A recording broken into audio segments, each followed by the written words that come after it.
Pistons have made an offer that's believed to be 4 years and north of $30 million. They could have offered him 5 years and like $48 million, whatever it was.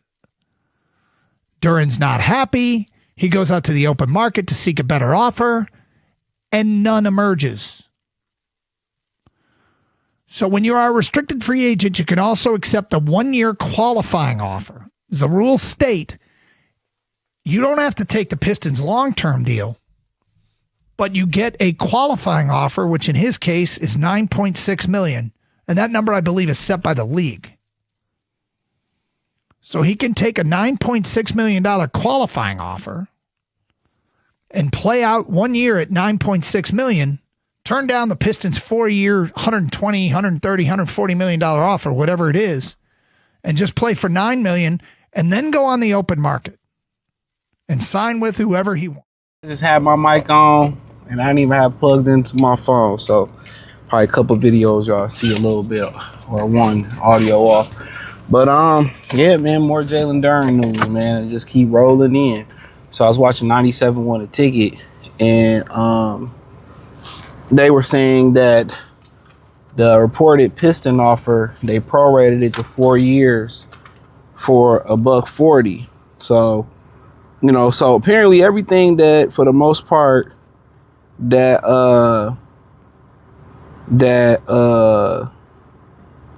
we said, I mean, obviously, I think, hold on. I think that we've been saying, they've tried. So, you know, they gave him, so 4 years, $135 million. Some people saying 1 year, $50 million. And, you know, if his stance is not to be like, all right, I'll do 4 years, 40, or 4 years, 45, and he ain't trying to budge, man, I'm just not somebody who's want to make people a prisoner. You know, I don't want to have bars on my window. You know, and at the end of the day, you know, maybe they don't feel like they can do some things. It was somebody, I guess, the Rockets fans in the comment section that was like, why would, you know, the Pistons do, the Rockets do Duren for KD? We wouldn't do that. Like, people, let me say this too, because I was kind of speaking to this in another video. People like how Dallas view Kyrie Irving like as this hot commodity.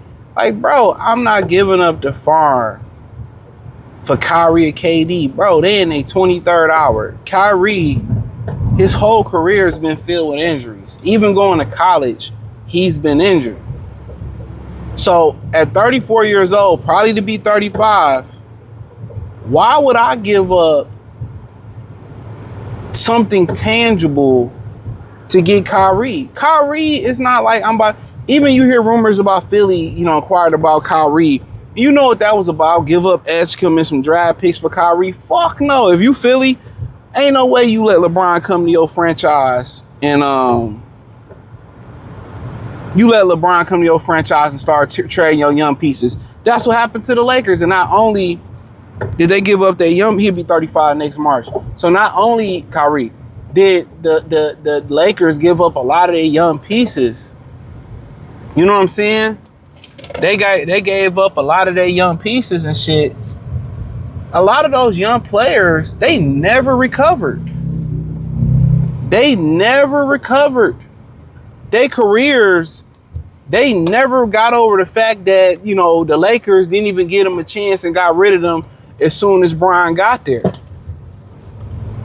So why would you sit there and give up DJ Edgecombe, a guy who had a really strong rookie year, and put Kyrie with Maxey? You got a lot of confusion as it goes right now. There's a ton of confusion with them right now. When you talk about how Brown, Maxey, LeBron, Joel is, like I said before, it doesn't make any sense. If you one piece away and you can guarantee a championship, that may be different. But at the same time, Kyrie, you don't even know if he's going to be healthy or not.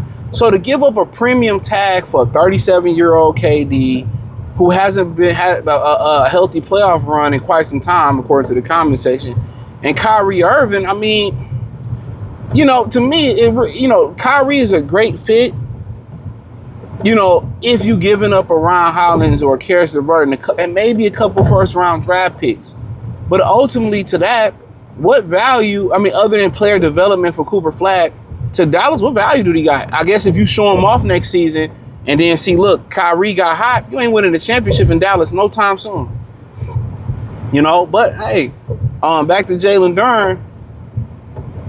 I mean, if the whole thing is that he want the max, hey, I just not a fan of keeping people in. But 140, 4 years, if I would wash my hands of the situation. I would tell him, like I said in the last couple previous videos, about sign it. Sign a qualifying offer. Makes me no difference. Sign it. I'm just going to go out there and go find 2 guys and just go push for a championship. We'll just figure the rest of the shit out later. I go find 2 good, significant players I feel can get me over the hump, and we can go do it. But I mean, 4 years, 140, $35 million a year. I mean, you know, that's a big jump between, you know, $15 million annually over, if you say the 4, that's $60 million difference. That's what he want. And if you add the 5, that's a $75 million difference. Can't argue with him. If that's what he want, that's what he want. Can't nobody make him sign. Can't nobody make him sign.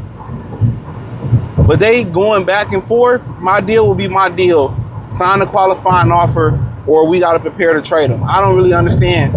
If you made no progress, what are we talking about? You should have just signed and traded him and figured it out. You should have signed and traded, because even if he come back, the motherfuckers in that locker room gonna feel a certain type of way. The fans gonna feel, and if he don't deliver, let's say he come out there and he plays solid next year, but it ain't all-star, all NBA level type play or the same play. People gonna be, he got his money. Man, it's just a bad recipe, dog. This is a recipe to fuck the whole franchise up. Real talk, this is a recipe to fuck the whole franchise up. Excuse my language. It's a bad recipe, dog. It's a bad recipe, dog. It's a bad recipe. I'm telling you, dog. Everybody talking about, well, they lost to bias, and you know, they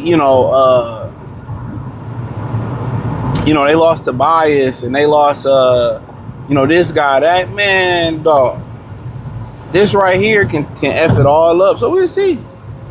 Trajan Langdon gonna look like a genius, or he gonna look like an idiot at the end of this. But 4 years, 3 years, 1 year, 2 year, with somebody bringing that energy in which they don't want to be here. But on the flip side, you might get the best version of him. Somebody that's playing in the qualifying, he might get a best. He might come out there with something to prove. But ultimately, those are the numbers. I'm not gonna say what's fair, what's not fair. But you know, I'm be glad when the Lions get in the full swing and we can just stop talking about this shit, because I just got a feeling that this may drag on for quite some time. But hey, check out the Detroit Pistons Talk playlist. Thumbs up the video, share the video, subscribe to the channel. Hit the link in the description. Find me everywhere. You can find me everywhere there. Peace.